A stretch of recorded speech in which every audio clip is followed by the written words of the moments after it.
welcome. Koa's in the house tonight. Welcome to the live stream. Welcome to Earth School, y'all. How are we doing? So, wow, things are happening. Things are definitely happening. Hi, everyone. Hey, Ryan. Hola. So where are we going? We're just gonna have a chat tonight. It's gonna be just casual. I have a couple notes, but yeah, I just kind of wanted to check in with you guys and just kind of together, hopefully we can chat about where we're going, and also we'll do a little visualization as to where we want to go, because it's one of my favorite things to do, to just kind of imagine what humanity could be like and what Earth could be like. And I think that, you know, maybe in my life, people have called me an idealist, you know, maybe wishing the world was a way that it isn't. But, you know, there's obviously a level of acceptance of where we're at right now. But I think that there's a lot of joy in just imagining where we could go and what humanity could be like. Or are you crying? I wasn't.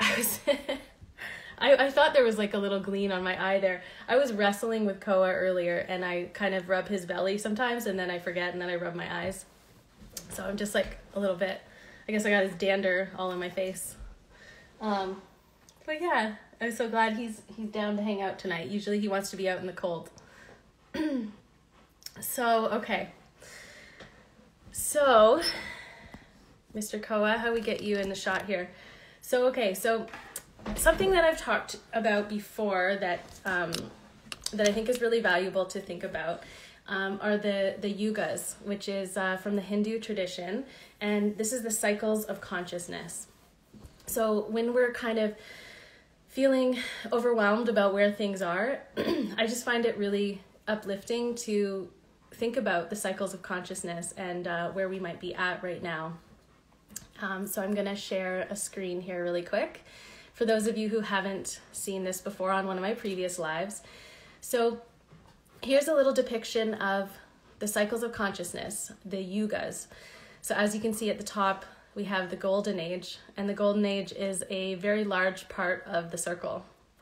And on the right side, we have descending consciousness. So this is where the consciousness descends and goes into silver, and then down to bronze.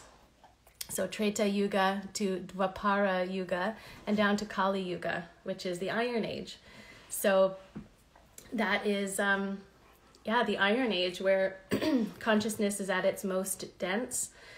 It's where we are the furthest away from knowing who we are and what we're doing here. It's kind of like the furthest away from our highest potential in the Golden Age. And during the Iron Ages, you could say that humanity learns a heck of a lot of lessons, and it's when it feels like evil can kind of reign in the darkest ages. And so I believe, as well as Sri Yukatswar, that we are coming out of the Iron Age. So you can see I've dropped the pin right there. That's where we are in 2000. Year 2000 there is into ascending consciousness, into ascending bronze, Dwapara consciousness, up into ascending silver, Treta Yuga, and then eventually up to Satya Yuga, to the Golden Age. And as you can see, you guys, like, wouldn't we design it that we would have the Golden Ages be the largest part of the circle? You know, wouldn't we want to experience our highest potential for the longest time and have, the densest part of consciousness be, a blip in comparison to the rest of the cycle? So Koa's just being noisy with his breath here. But yeah, so this is how they have depicted the cycles of consciousness, and yeah, so I believe that this is where we are at. So hopefully this does give you some hope as to where we're going. In the let me see here. There we go. So in the cycles of consciousness, think of it like a diagonal spiral. So it's not like we're repeating the past or anything. It's almost like these cycles overlap, and it's like a diagonal spiral. So we're continually evolving and going forward. And when you look around, there's always cycles within cycles within cycles. And so when there's a small cycle, you can be guaranteed there's a bigger cycle. And you can be guaranteed there's a bigger cycle beyond that. So, we don't necessarily have to know all of the gigantic cycles, but it is I think, comforting to sort of contemplate these cycles. So the reason why we're seeing evil really rise right now in the world is because the controllers of our world, they know that humanity's consciousness is going to rise. And so in order for them to try to grasp onto the last bits of power that they can, they will do what they're doing now and being extremely obvious about their grab for power. So it seems really desperate. I don't know about you guys, but all that's happening, it seems very desperate on their part. And so that's how we know that's how I feel that I know that this Iron Age is ending. They're rising up. They're trying to grab hold of the last bit of power that they can have to try to stop humanity from awakening, from consciousness rising. And they've been doing everything that they can, right? I mean, the ways that they dumb down our consciousness with chemicals in our food and our air and our water, and electromagnetic assaults as well. So, they've really done everything they can to try to dampen humanity's awakening and the inevitable consciousness, because we're in this cycle, and eventually humanity's consciousness, eventually we will rise out of it. But at the same breath, I think that we are writing this story as we go. So it really is up to us to continue to work on ourselves and also wake up our brothers and sisters so that they don't try to grab a couple hundred more years of power and have their AI psychotic wet dreams of mind control and controlling humans. And I think that sort of reality might even play out on some level. Like when I imagine the new Earth, you hear about people talking about ascending into 5D or the new Earth or so on. I think about it like the majority of us will go there into the new Earth, the ones that choose that we want to evolve, we want our consciousness to expand and evolve. But there's some people, there's some souls who have chosen the world that the controllers want.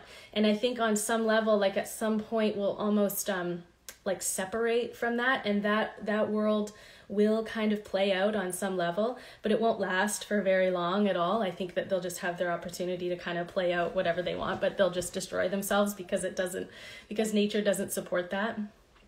I hope that kind of makes sense. So eventually I think there will be kind of that split. So this is a spiritual war, as you've heard probably many times before, that this is a spiritual war, and it absolutely is. It's a war for your mind. It's a war for your soul, so that humanity doesn't realize the shackles that we're in, and that we don't throw them off of us and say, no, we choose a different story. We're going to write a different story now. So sorry, controllers, you're done. Your time is up. We're not doing this anymore. So that's where I'm hoping we'll go together, you guys. Okay, so I'm going to pull up another slide. This is from one of my favorite books. It's called The End of All Evil. So there is a dark conspiracy which has clouded the minds of humanity throughout all ages. This conspiracy is evil incarnate and controls vast mountains of human emotions, work, thought, and speech. It has been responsible for the death of hundreds upon hundreds of millions and the slavery of nearly every being who has ever lived. If you can accept a single principle, that you have infinite worth, then this book will give you the vision necessary to see the world as it truly is, to know once and for all that this dark conspiracy is not strong but weak, that evil is not growing but dying. So, the world is not getting crazier and eviler. It was always there. We were just asleep to it. And it's just easier for the masses to see now because they're getting more obvious, because humanity's consciousness is rising, because we've been just been through it. It's so funny. It's interesting how evil actually serves the light. Like all of the trials and, tribulations that we've all been through and we've managed to stick around and stay here. They've served us in awakening our consciousness. So in a way, it's really perfect. But anyways, now we're here and we're ready to write a new story. So realizing that evil is not strong but weak, and it's not growing but it's dying. So one of my favorite books, Gods of Eden. Some of you may have heard me read from this book before. So I'm going to read to you the author's theory. It's like a little paragraph of his theory. Now, a little backstory. William Bramley, he set out to write about humanity's history with war, and he wanted to write about humanity's inherent greed. But what he found when he looked into the history, what he found was not that story actually, and that humans had been meddled with for a very, very long time. And so he went through the history, and what he found, he decided to write about. He didn't want to write about this. He wanted, it was kind of a disappointment for him and his hypothesis that he was going to write a book about humanity's war and greed and all of this. But okay, so this is what he says here. Human beings appear to be a slave race languishing on Earth. As such, the human race was once a source of labor for an extraterrestrial civilization and still remains a possession today. To keep control over its possession and maintain Earth as something of a prison, that other civilization has bred never-ending conflict between human beings, has promoted spiritual spiritual decay, and has erected on Earth conditions of unremitting physical hardship. This situation has existed for thousands of years and continues today. Kind of a sobering thing. And when I first read that, I was like, I don't know. But when you start to really kind of look around and you tap in, you go, you know what? There is so much abundance here, yet there's a sense of fabricated lack and scarcity.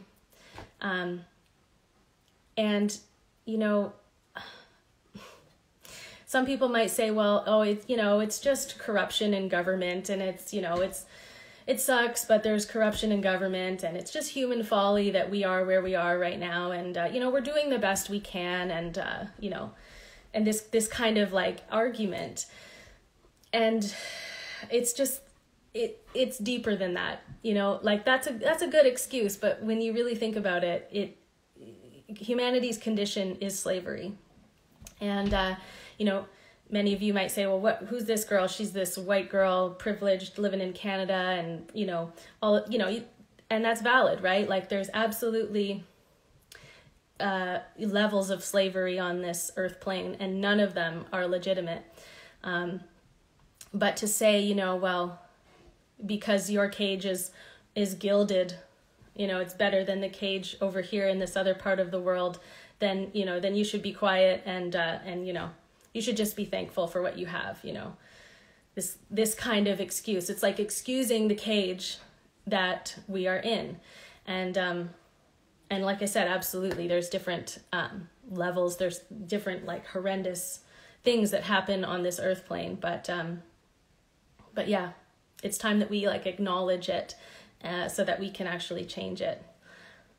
So something I've found very interesting, I don't have it up here, my book.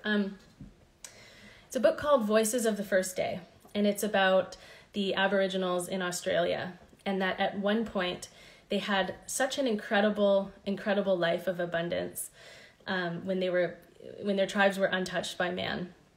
And this tribe was studied, and essentially when everyone was pulling their weight, right? When all of the adolescents, the adults, and the elders, everyone was doing their chores for the day, it would only take 3.5 hours, 4 hours maybe, to ensure everyone's food and enough firewood and just enough things for that day for the tribe to survive. And the rest of their time was spent in leisure, spent playing with the children, singing, dancing, sitting and staring at nature, and just being. And, this is, I believe, like how humanity is meant to be. We're not meant to work like we are. We're not meant to be in a constant state of fight or flight, of survival, of pay the bills. That's not how we're meant to live. And by looking at this example of this tribe, how they have abundance, they have community, they have love, they have each other's back, everyone is taken care of. When we can see it in the microcosm of a tribe, we know that is possible on the bigger scale. And yet here we are in the modern world, and there is just, people are not taken care of like they are in a tribe. And, I just think about, there's so many incredible humans who are like Beethovens, and they are working 3 jobs, or they are like the most incredible artists, and we don't know their art, and we don't have their art because they are, working in a field somewhere. And it's, it's very obvious and clear to me that there is so much abundance here, but we're siphoned off of. Essentially, it's a good term. We're really humanity's effort and work. We're siphoned off of in every way, so that it's just like we're just like the hamster in the wheel and really going nowhere. And so when you think about this tribe scenario, how these people, 4 hours a day, just looking after typical regular stuff, and they have everything that they need. And so when I look around at society, like, I think it could be so much better. I don't know about you guys. Like, I feel like, if there's all these different excuses that, we can come up with, but yeah, it's like, people in North America, in Canada anyways, the price of housing alone has just gone up crazy. And, you think like it takes 45 years to pay off a home. What? Like something that is just a roof over your head that's made of just bricks and mortar and some gravel and some wood. And that costs 40 years of your labor, of your like slave labor, when, like if everyone was given, say, like a plot of land, this was hypothesized in the books, The Ringing Cedars, that let's say everyone was born and they were given a plot of land. I think in the book they said 3 acres. And on that 3 acres of land, you would work that land and you would make it everything that you've ever wanted, with your work and your effort. And, I think that's all that any of us really want is, a partner, a plot of land, maybe have some kids, have the farm and be sovereign. And of course we want and we need community as well. But yeah, it really is time that humanity realize what we really could have.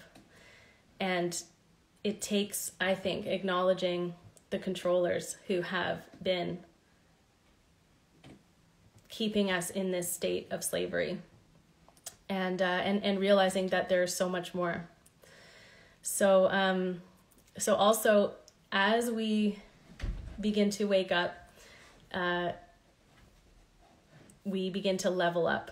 And in order to do that, we have to have the unveiling, sort of like the great unveiling, which is really the true meaning of apocalypse. So just hang on. Here we go. So apocalypse, apocalyptine. So apo is un, and calyptine to cover. So apocalypse actually means to uncover. So to uncover knowledge that was previously hidden from humanity. And I think that is kind of like the next step that we're going to see in our lifetimes, is the great uncovering, the great unveiling. And all of this wonderful knowledge that has been kept from humanity will be ours. And that's a very, very exciting thing to look forward to, I think. Now, of course, things might get a little crazy before they get better, but I want to remind everyone that we are going somewhere really amazing, to that place where something that you knew when you were born that was always possible here. And that when you grew up and you're like, wow, okay, it's not what I thought it could be, and it's sort of disappointing. And I think that's why we lose a lot of people, to suicide and whatnot, that it's literally so disappointing and so heartbreaking to look around and see the mess that humanity is in. So yeah, but just know that golden age is absolutely possible. So, okay, so what else? So before we get into talking about a real visualization, I want to do this together with you guys about, all the different ways that we could do things differently. Curious how many of you are familiar with natural law. I'm sure some of you have kind of dipped your toes into natural law a little bit, realizing and learning about our sovereignty and about how law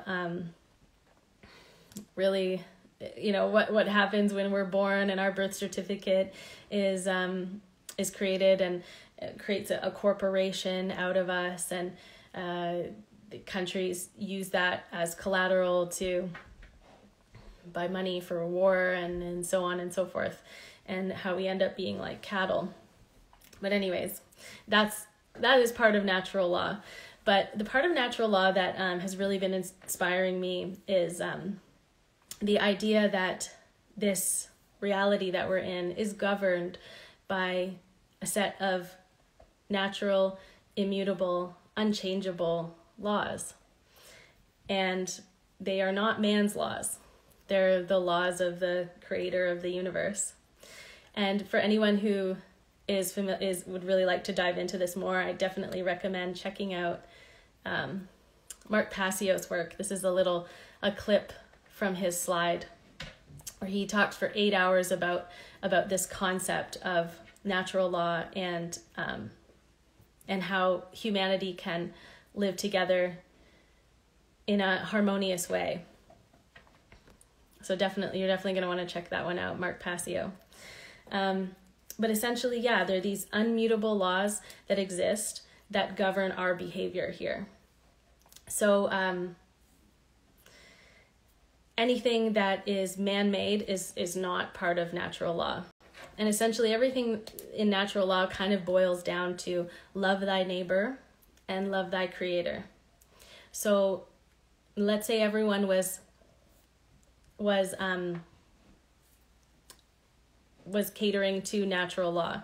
No one would do anything for their job, for their occupation that would hurt their neighbor.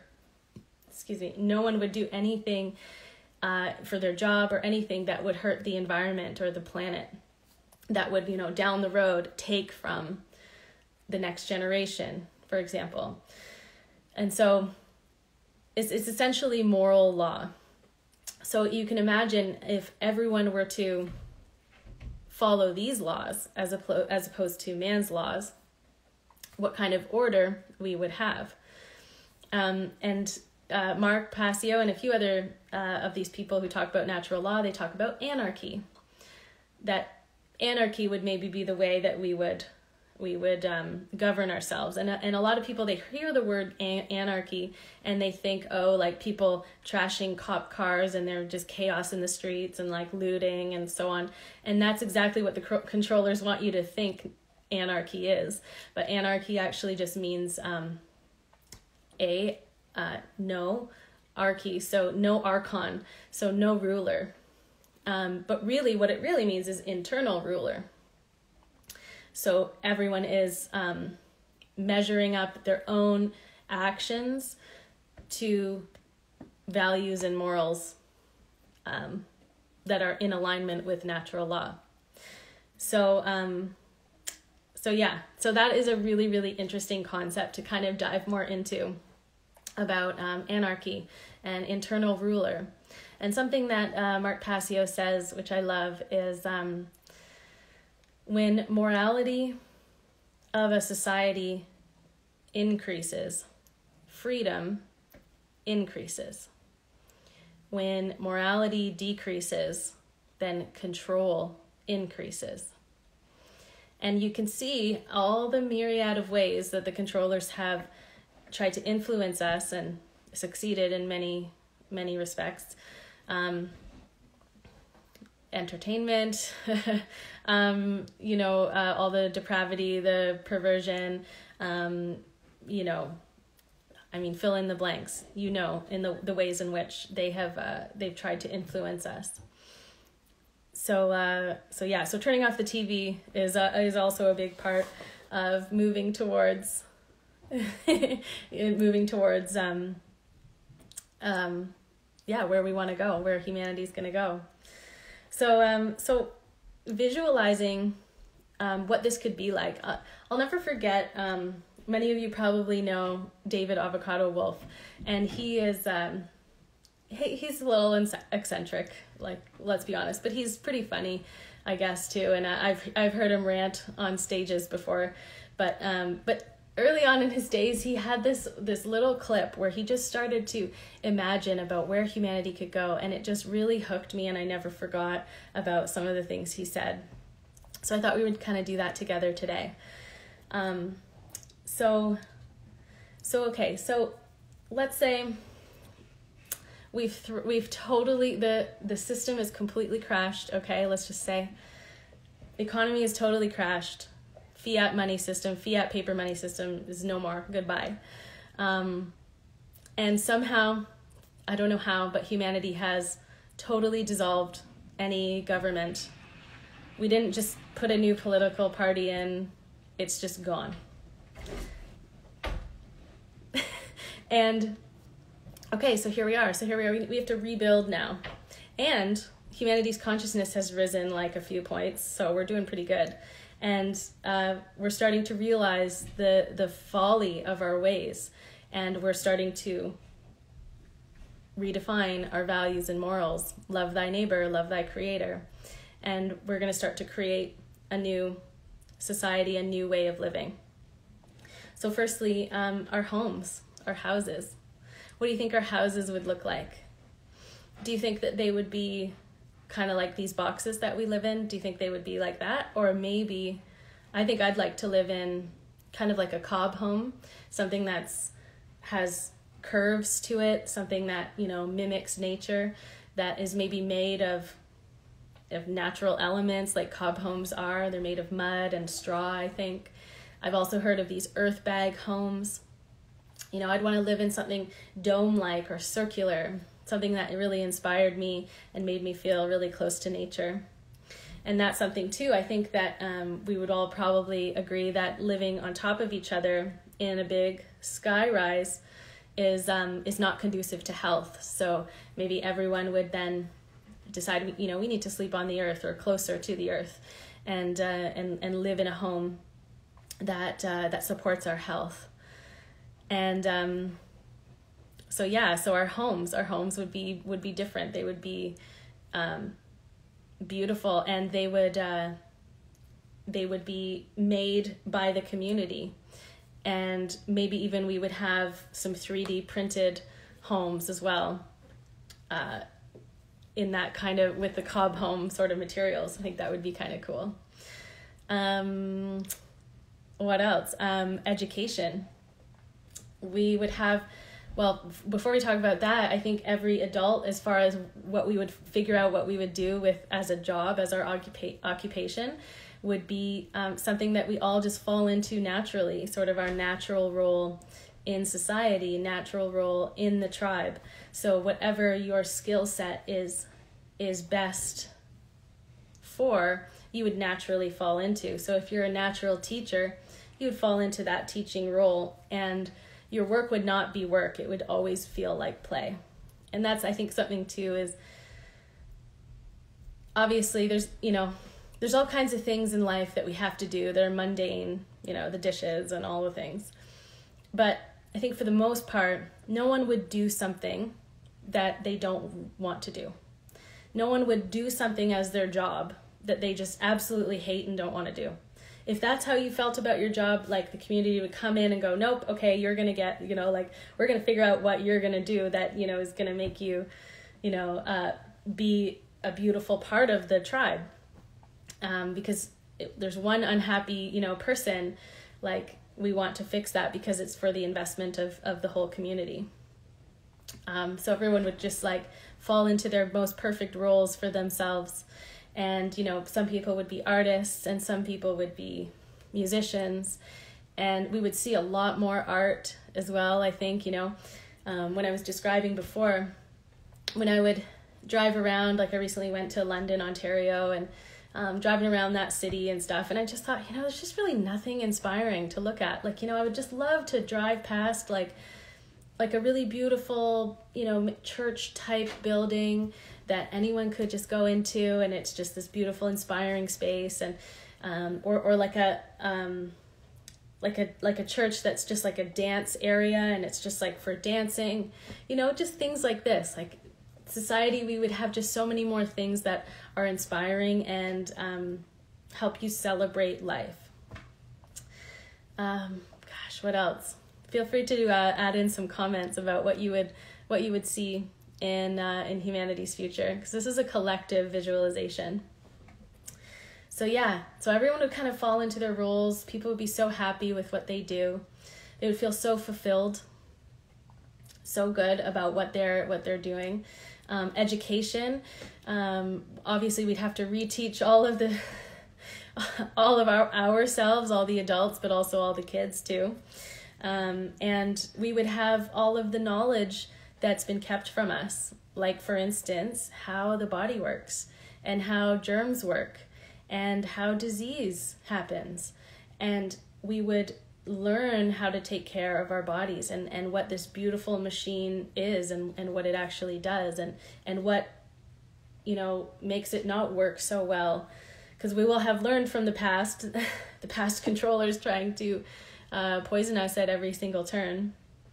We would have, and anyone who was suffering from disease, we would have these incredible healing modalities that were so easily accessible, like sound healing, but like on such a higher level than sort of what we're playing with now, like with sound bowls and tones and like that drum I played earlier.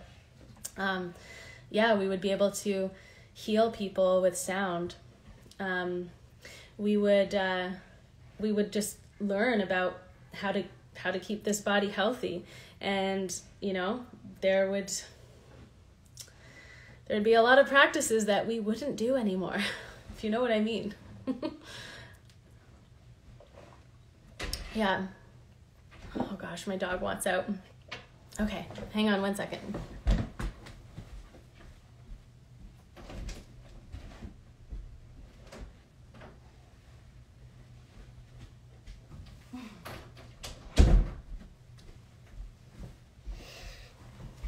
Okay, guys, no homelessness. Yes.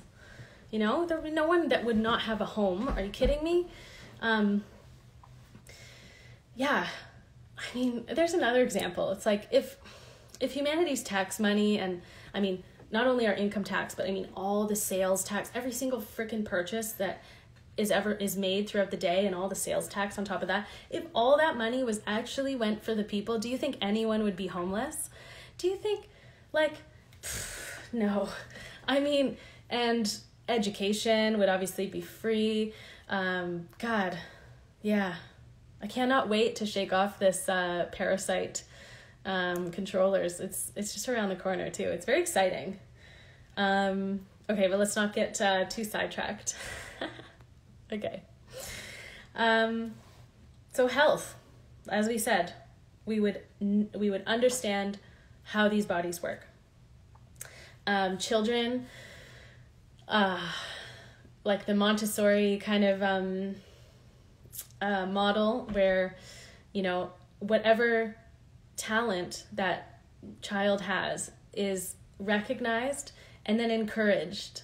And if that child hated some subject or just really did not like to do a certain something, you know, they would be like encouraged to just, okay, you know, if this is not your thing, that's okay, because guess what? You live in a community where you can have others, you know, help you do that while you go and be the most incredible artist that has ever walked this earth, you know? Or, I mean, but yeah, there's the reason, like, in our society, we're expected to be able to do everything, like, really well. But that's not how we're designed. We are pieces of a puzzle, and we fit together, and you know, in this kind of society, we would just fall into our natural roles, and yeah, and it's exciting to think about. So buildings, like the buildings that we would have, of course, we have our homes, and then we would have community meeting buildings that would be beautiful, and they would probably be very much like the ancient buildings that we see, that, you know, we're told that they were built in like 1800s or something or other, and by you know, people and with horse and carriage, and meanwhile there's like these incredible marble sculptures that look like they were cut by a laser, and so on. You know, the Lost History documentaries, The Stolen History, if some of you are familiar with that. I got a couple hearts there. Yeah, these buildings that have these beautiful spires that come up off of the top that look like antennas, and I think they were harvesting free energy from the ether.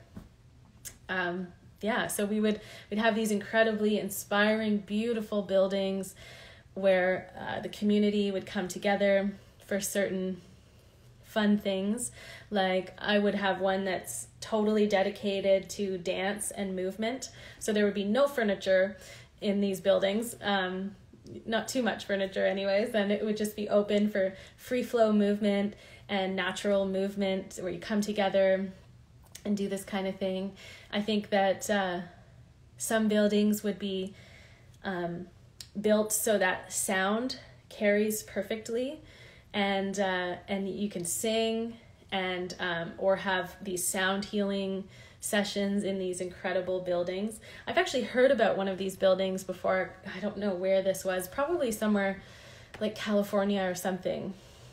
I think a friend was telling me, and they were in there, and it was quite a few feet wide, and it was like a dome, and she said that you could just like whisper at one end, and that the other person could hear it so perfectly at the other end. It was just like built for sound. It's beautiful. I love the creativity of humans, and you know, could you imagine what we could create when there's more resources for people to make more of these kinds of incredible buildings? Yeah, what else? Gardens. Wow. I mean, like, just let your imagination go. The kind of gardens that we would have, and the time to walk through those gardens as well. And, you know, have tea with someone, and have all this wonderful leisure time to get to know them, and so on. And yeah. And, you know, like, in this sort of golden age, it's not like you wouldn't have any responsibilities anymore or something, and it would just be all about pleasure and whatever, you know, like, it's not like that. There's still going to be lessons for you in your life, and, you know, there's still going to be responsibilities and duties that you have to sort of carry out. You know, it's not just like a ticket, like a, you know, a free ticket to, you know, like pleasure land or something like that, you know, but it's order. It's what humanity could have in a state of order. So yeah, so anyone else, if you want to just pop into the comments sort of what you would see. Free energy. Yep, paradise. Absolutely. Yeah. And I will definitely save it, don't worry. Yeah, there's just, you know, I just really want to encourage everyone to just imagine, and just allow yourself to imagine what we could do. It's almost kind of like tapping into your inner child and saying, hey, like, if we could do anything, like, what would you do, you know, and how fun would that be? So just start imagining that. I know that the world seems crazy right now, and it's probably going to get crazier. I will not lie. Like I said, we're going somewhere. And if you've ever thought, man, I don't know if I can do this, know that you can do this, because your soul absolutely knew what it was getting into when you incarnated here on this planet. I think that our souls knew exactly the time in history that we were going to come in and do some things. And, you know, and that we had volunteered, and we said, yeah, okay, like, I can do this. They're like, okay, well, but you have to have amnesia. You can't know where you come from. You know, you can't know a world outside of 3D Earth school reality. So you got to have amnesia. Okay, shit, all right. I got to, you know, learn it all from beginning, from the ground up. And yeah, so if you ever think, oh God, like, this is so hard and I'm so depressed, and, you know, because I do get messages from people, and my heart goes out to you so much. You're not alone, and know that your soul has the fortitude to do whatever it is that we're going to do. Because, like I said, I really think that your soul knew what it was getting into when we incarnated here. So have faith. So, can anyone think of anything else that would happen in a beautiful society such as the one I have depicted? So we went over homes, education, health, our roles, like what we would do, children, buildings, gardens, art, music. Can you believe the music we would create? I mean, people are creating incredible music even right now, of course. And that's kind of interesting, you know, because such beauty does come out of such tough times, you know, like some people have written the most beautiful songs after such a hard time in their life, right? And so it is kind of beautiful what we've created in these times. But yeah, but just have faith and be excited. Be excited about where we're going. Just sounds like how things are meant to be. Space exploration, maybe the aliens would talk to us. Who knows? Some extra dimensional beings. People are able to fix things instead of throwing them in the landfill. Yeah, absolutely. You know, reusing things, like, because that's it, right? Like, if we are abiding by love thy neighbor and love thy creator, then we are so conscious about the things that we throw away. And we would be reusing them and, like, and there'd be people who would be like, I want to volunteer to solve that problem. Like, that sounds like my alley, And, I feel it. It's like so close, and I cannot wait to be there. But I'm also enjoying every single minute until we get there, because it's all part of the journey. Natural healing pools. Yeah, I like that. Natural healing pools. Water. Water is too going to be like a big key as well to just how we're going to heal and how we're going to heal our bodies, and heal our consciousness, I think, as well. As you know, as all of you have probably already seen, Dr. Masaru Emoto's experiments with water, and just, putting your intention into waters truly does heal and create structured water, which then we are water-based beings. So yeah. All right. So coming kind of to the end, the more end of the live here now. So a concept that I would love, that I talk with my clients about, which I think always is, I think it always sort of gives them real purpose. And that is the concept of dharma in the Hindu yogic tradition. So dharma essentially means your duty in life. So your mission, what it is that you're meant to do here. Now, this doesn't have to be something grandiose and huge. It really is just expressing in the way that you are meant to express, without hindrance, without holding anything back, with being exactly who you are, and like giving that to the world and going, this is who I am, and this is what I'm going to offer to the world. And, no matter if you get criticisms or whatever it might be, your dharma is the true goal of life. Like, I really don't think that the goal of life is to have the nicest house on the block, and to have, the nicest car, and to chase money. Like, money is absolutely a part of something that we need to deal with here while we're still under the fiat money system. But it's not the ultimate goal. And when you follow your dharma, it brings these things anyways. It brings you what you need. It might not be everything that you want, obviously, but you are supported when you follow your dharma. And now, does it mean that you need to change your job to follow your dharma?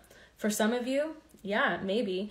Maybe you're meant to be an author. Maybe you're meant to be a musician. Maybe you're meant to be an athlete or something like this. But it doesn't mean everyone has to just quit their job and, but essentially you can work on it every single day, and that is just expressing in the way that you are meant to express, the way that your child, the child within you, came here, how you came here to express. And the satisfaction that you get from following your dharma and just doing your duty is huge. It feels so good. And you're not doing it for any result on the other side of it. You're doing it simply because that is your purpose and that's your mission here. It's kind of like your calling. Some of you might have a sense that you are called to do certain things, that there's like a nagging, there's like a voice, something that's constant in your reality that is always wanting you to do something different. And so I would definitely encourage you to follow that and to find out what is your dharma, because we absolutely are spiritual beings, and we are a soul. And in the Hindu tradition, they say that if you follow your dharma to the best of your ability, that you will eventually escape samsara, which is the endless cycle of birth and death, and that you would kind of, in a sense, graduate And if any of you have read the book Autobiography of a Yogi, in like chapter 44, he talks about those other kind of higher dimensions where, again, there's still limitation, there's still responsibilities and duties, but there's a little bit less limitation. And that's an interesting kind of rabbit hole to go down. But essentially, right now, during these times, when we are writing this story and we are kind of coming to the precipice of critical mass, which is where humanity's consciousness comes to a point where enough people wake up, and enough of those people, when you hit that certain amount of population, critical mass, which is where you just influence the rest of humanity's consciousness just by having that certain amount awake, and then everyone just wakes up like little lights. So during this time, it's time to sharpen our swords, to work on our spiritual practice, to work on our health, our vessel, our body. Because if our body is ill and not peak and not optimal, then it's going to be very, very hard to raise our spiritual awareness and our spiritual capacities. So, yes. So we are writing this story, and that means that we can also write this story. So have faith, everyone. So guys, if this talk was really fun for you, please definitely comment, give it a like. Also reach out to me if this made sense to you, or if you're struggling and you need some help with a different perspective that will help you through. Definitely reach out to me. And think about your dharma. What is your dharma? What is it that you are giving to humanity? Think not what the world can do for you, but what you can do for the world. All right, guys. Thank you so much. Have a beautiful night and keep visualizing. Bye.